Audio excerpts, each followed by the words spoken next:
Maistas yra pagrindinis žmogaus poreikis ir jeigu maistas atsiduria utilizavimo įmonėse, bioreaktoriuose, tai nėra gerai. Tai iš etinės pusės nėra gerai. Ir prekybos centrai, didėjai prekybos centrai formuoja mūsų kaip vartotojų elgesį. Jie tikrai galėtų daugiau prisidėti prie ir skurdo mažinimo, ir to pačiu prie aplinkosauginių tikslų. Mes neišradom jokio dviračio, mes 2 metus dirbom, tai yra absoliučiai svarbiausias mano šios kadencijos siūlytas įstatymas.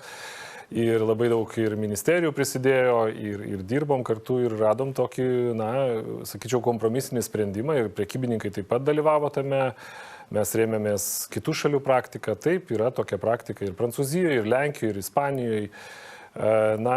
Bet buvo kažkokie prekybininkų argumentai, jie norėtų tai daryti, nenorėtų, nes dabar prekybininkai sako, žiūrėkit, mes gera valia imam ir aukojam labdaros organizacijoms ir tiekiame tą maistą. Tai kam tada dar reikia papildomo įstatymo?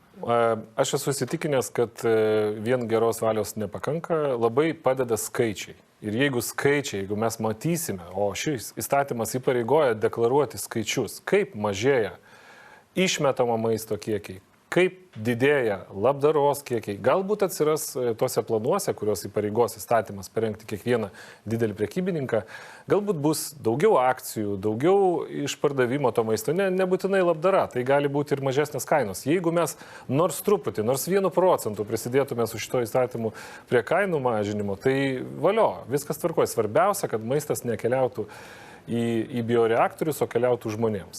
Bet klausimas, ar jūs aiškinotės, kas yra didžiausi maisto švaistytojai? Ar tai yra gyventojai, ar tai yra tie patys prekybos tinklai? Kaip minėjau, prekybos tinklai formuoja mūsų įpročius. Kaip mes perkam, ką mes mėgstam, jie tikrai turi didžiulę galią prieš vartotoją. Ir labai svarbu, kad vartotojas žinotų bent bazinę informaciją, ką jiegi su tuo maistu daro. Ar jie iš tikrųjų aukoja, kaip sako, ar jie aukoja būtent, kaip jūs minėjote, svarbiausius, būtiniausius produktus, o gal aukoja tik makaronus, kuriuos jau dabar galima net pardavinėti po galiojimo laiko. Bet, labdaros organizacijos sako, kad poreikiai, skurstančių žmonių poreikiai yra didžiuliai, o maisto, to būtiniausio maisto nepakanka. Gerai, bet labdaros organizacijos tikrai patvirtina tą faktą, kad prekybos tinklai tikrai aukoja maistą, bet, maistinė prasme vertingų produktų kaip mėsa arba tiesiog vertingų produktų kaip aliejus ar pienas, ne visada juos pasiekia. Gal jums yra žinoma, kodėl taip yra? Yra skirtingos tikriausiai marketingo strategijos, kažkokia suveikia taip pat ekonominė logika atiduoti tą, jogurtą ar mėsos gabalą būtent utilizavimo įmoniai. Taip neturi būti. Man atrodo, kad pirmiausia tas maistas, jeigu jį vis dar galima valgyti, jeigu dar ta data neatėjo, tai jį arba reikia parduoti, arba atiduoti labdarai. Tai būtų žymiai svarbiau ir mes matysime su šiuo įstatymu, mes matysime tendencijas. Jeigu tos tendencijos gerės, o įstatymas įpareigoja gerinti būtent maisto švaistymą, mažinti, tai tvarko. Jeigu ne, reikės kitokių sprendimų. Kiek to maisto atlieka? Ar darėte tyrimą? Aiškinotės, kiek atlieka to maisto, kuris dar galėtų būti perduotas, tarkime, labdaros organizacijų? Yra daryti teoriniai tyrimai, Žemės ūkio ministerija tyrinėjo tarp 30 ir 50 tūkstančių tonų per metus, tuo tarpu į labdaros organizacijas patenka žymiai mažiau. Tai, žinoma, kad mes taip pat švaistom maistą ir namuose.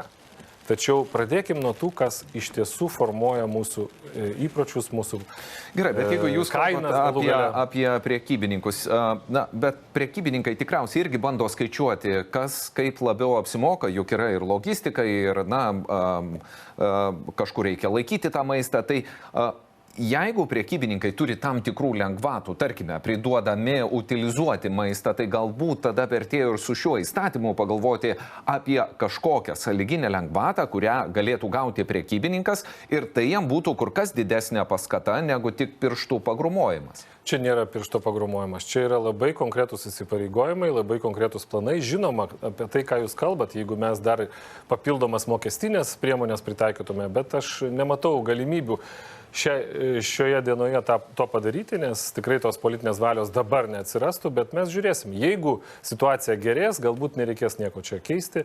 Jeigu situacija negerės, jeigu mes nematysim statistikos skaičių geresnių, tada jau galima bus kalbėti apie tas sunkesnės priemonės. Šiandien mes turėjom labai rimtą 2 metų procesą su prekybininkais, jie tikrai priešinusi pradžioj šiam įstatymo projektui, bet galiausiai mes radom kompromisus. Aš kaip ir sakiau, prekybininkai tiesiog skaičiuoja, bet maisto perdavimą taip pat reikės kažkam administruoti, kažkam reikės ir kontroliuoti. Tai tada kyla tik klausimas, ant kieno pečių, tai tada nuguls tokios išlaidos. Manau, kad visi solidariai turi prisidėti. Ir tie, kas gauna tą maistą, kaip dažniausiai labdaros organizacijos, svarbu, kad jie perduotų žmonėm, nes tai yra maistas vis dėlto. Ir taip pat ir prekybininkai turi prie to prisidėti, prie tos pačios logistikos. Tai yra elementariausi civiliniai santykiai ir ten taip pat yra ir tam tikros sumos, kurios yra nedidelės, bet jos padeda gelbėti maistą. Tai yra mūsų svarbiausias etinis klausimas. Ačiū, dėkoju už jūsų laiką, dėkoju, kad buvot mūsų studijoje.